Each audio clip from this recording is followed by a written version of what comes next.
Easy tutorial മലയാളത്തിൻ്റെ പുതിയൊരു അധ്യായത്തിലേക്ക് എല്ലാവർക്കും സ്വാഗതം. നമ്മൾ ഇന്ന് കുറച്ച് ക്വസ്റ്റ്യൻസ് ആണ് ഡിസ്കസ് ചെയ്യാൻ പോകുന്നത്. തൊഴിൽ വീതിയിലെ വിന്നറിൽ നിന്നും എടുത്തിട്ടുള്ള കുറച്ച് ക്വസ്റ്റ്യൻസ് ആണ്. അപ്പോൾ ഇത് 2021 ജൂലൈ 31 പ്രസിദ്ധീകരിച്ച വിന്നറാണ്.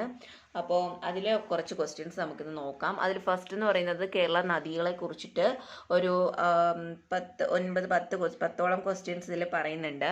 അപ്പോൾ ഫസ്റ്റ് ക്വസ്റ്റ്യൻ വന്നിട്ട് നദികളുടെ ഗണത്തിൽ പെടുത്തുന്നതിന് ഒരു ജലമാർഗത്തിന് വേണ്ട കുറഞ്ഞ നീളം എന്ന് പറയുന്നത് 15 കിലോമീറ്റർ ആണ്. അപ്പം 15 കിലോമീറ്റർ നീളമുള്ള ഒരു ജലമാർഗമാണെങ്കിൽ മാത്രമേ അതിനെ എന്തെന്ന് പറയത്തുള്ളൂ, നദികൾ എന്ന് പറയത്തുള്ളൂ. കേരളത്തിലൂടെ ഒഴുകുന്ന നദികളുടെ എണ്ണം 44 നമുക്കറിയാവുന്ന കാര്യമാണ്. അടുത്ത ക്വസ്റ്റ്യൻ, കേരളത്തിൽ ഒഴുകുന്ന നദികളിൽ പടിഞ്ഞാറ് ദിക്കിലേക്ക് ഒഴുകുന്ന നദികൾ എത്ര? 41 നദികൾ പടിഞ്ഞാറോട്ടും അതുപോലെ തന്നെ കേരളത്തിൽ ഒഴുകുന്ന നദികളിൽ കിഴക്കോട്ട് എത്രയാണ്? 3 നദികൾ. 44 നദികളിൽ 41 നദികൾ പടിഞ്ഞാറോട്ടും 3 നദികൾ മാത്രമാണ് കിഴക്കോട്ടും ഒഴുകുന്നത്. അപ്പം ആ 3 നദികൾ ഏതാണ്? കേരളത്തിൽ ഒഴുകുന്ന നദികളിൽ കിഴക്കോട്ട് ഒഴുകുന്ന കാവേരി നദിയിൽ ചേരുന്ന നദികളാണ് ഈ 3 നദികളും. അതൊക്കെ ഏതാണ് ആ 3 നദികൾ? കബനി, ഭവാനി, പാമ്പാറ്. ഈ 3 നദികളും ചേരുന്നത് കാവേരി നദിയിലാണ്.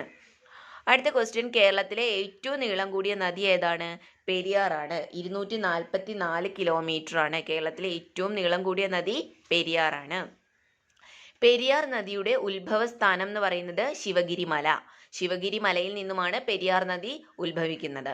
കേരളത്തിൽ ഏറ്റവും കൂടുതൽ ജലവൈദ്യുതി പദ്ധതികളുള്ള നദി എന്ന് പറയുന്നതും നമ്മുടെ പെരിയാർ തന്നെയാണ്.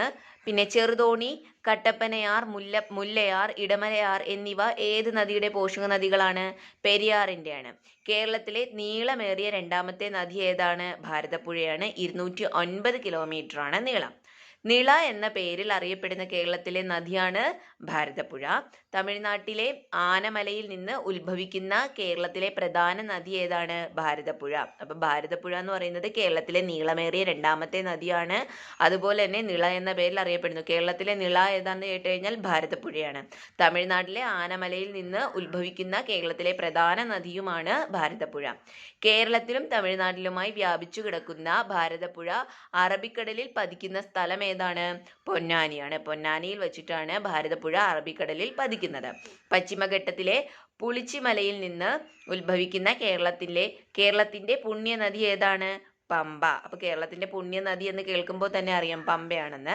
കേരളത്തിലെ മൂന്നാമത്തെ വലിയ നദിയായ പമ്പ നദിയുടെ നീളം ഏതാണ്? എത്രയാണ്? 176 കിലോമീറ്റർ ആണ്. മൂന്നാമത്തെ വലിയ നദിയാണ്. കേരളത്തിലെ ഏറ്റവും വലിയ നദി പെരിയാർ, 244 കിലോമീറ്റർ. കേരളത്തിലെ രണ്ടാമത്തെ വലിയ നദി ഏതാണ്? രണ്ടാമത്തെ നദി നീളമേറിയ രണ്ടാമത്തെ നദി 209 കിലോമീറ്റർ ഉള്ള ഭാരതപ്പുഴയാണ്.